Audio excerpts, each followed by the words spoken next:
Today I'm going to be discussing the Fanatec settings on my Club Sport DD Plus, as well as the in-game settings on Gran Turismo 7. This is my updated settings of patch 1.54, and it was just to obviously share two different wheels I have, which is the Club Sport V2.5 as well as the GT DD Pro wheel. So first of all, as I've got the Formula wheel on here just now, when you press the small button on the Fanatec wheel, that will take you into your settings. You have set 1 to 5, and from there your first setting you will come across as sensitivity. Now on Gran Turismo it seems to be quite a good game in reference to that you don't really need to have a lot of messing about with the sensitivity, which just adjusts the amount of turn that you have with the wheel. It automatically adjusts with each car. So I have this set to auto. Next of all, force feedback strength, I have that set to 100. Full force has not been implemented into Gran Turismo as of yet. Natural damper I have off. Natural friction off. Natural inertia off. Force feedback interpolation, I've got that set to 4. Force feedback intensity, I've got that set to 100. Force effective percentage, I have that set to 100 as well. Spring effective percentage 100. Damper effective percentage 100. Brake level indicator I have set to off.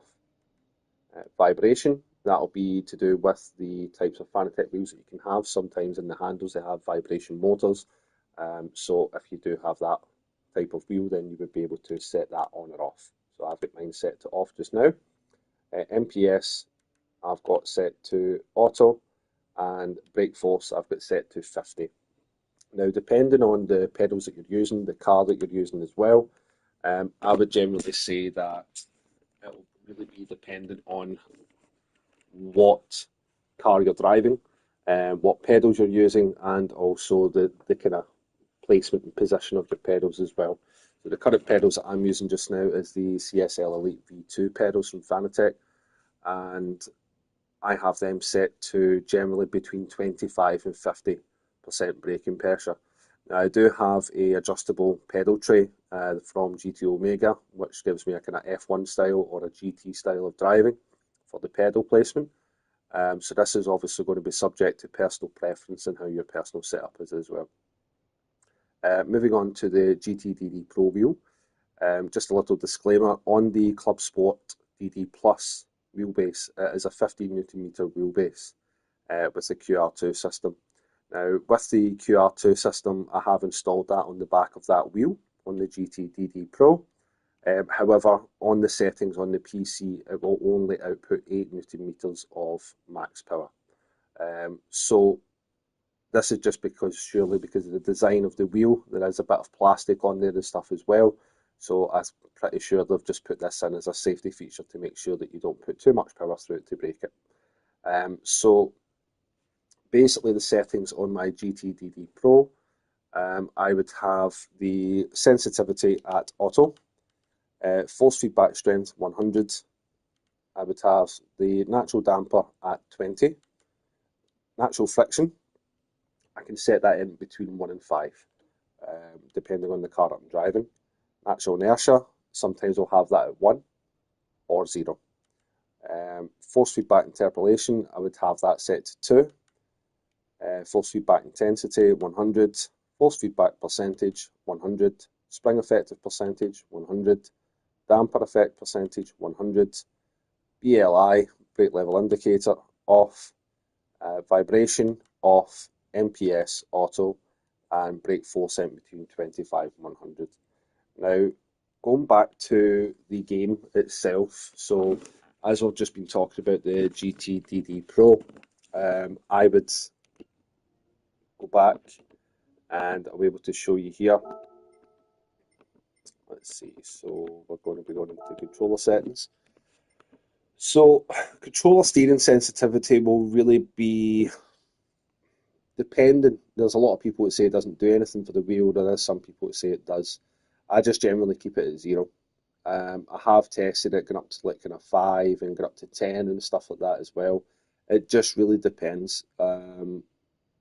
It might be a bit of a kind of a bit of placebo effect when you activate the trigger. If you've been having issues with a particular type of car, you might think that it's actually making it better. But I think it is very hard to interpret within the game. I think it is generally to do with just how you interpret that setting. So down here on the GT Pro wheel with the max Newton meter of torque of 8 Newton meters, I would have the force feedback torque set to 10. On the Club Sport the Club Sport Formula V 2.5 wheel, I would have that set between 3 and 4. Just depending on the car will depend on the amount of torque. I personally would say the amount of force feedback that the person requires would be down to yourself. Everybody's got different strengths, everybody's got different comfortability with regards to how they use the wheel and when they're within a race and what they want to feel going through that wheel. So it is down to yourself how much force feedback you want to come from the game. I've just left the base at 100% just so that it's as full operational as possible, and turning down the force feedback in game would be the best way to go. The force feedback sensitivity I would leave at 3 for both wheels, for the Formula as well as for the GT Pro. I have kind of messed around with this, and every time there's a new patch, it does require you to have a kind of look around, get that feel, preferably driving something that you are familiar with, and go around a track that you're familiar with as well, because you know what it feels like when you've got good settings and you feel comfortable in the car. You know what the car's doing, if they're going any understeer, any oversteer, if you've got any tyre slip or anything like that at all. So when you've got that setting and you've had that before, as I said, go onto a track that you know and go onto a car that you know when the new patch comes out and see what your initial settings are initially and see what you think. If there's anything that you think that needs to be tweaked or something that you're not sure about, certainly hit me down in the comments and I'll be glad to help you out. But if you could like and subscribe if you got anything from this video. This is my settings for Gran Turismo 7 Club Sport DD Plus on the PS5 Pro in January 2025. But if you do need anything, hit me in the comments and I'll catch you in the next one. Peace.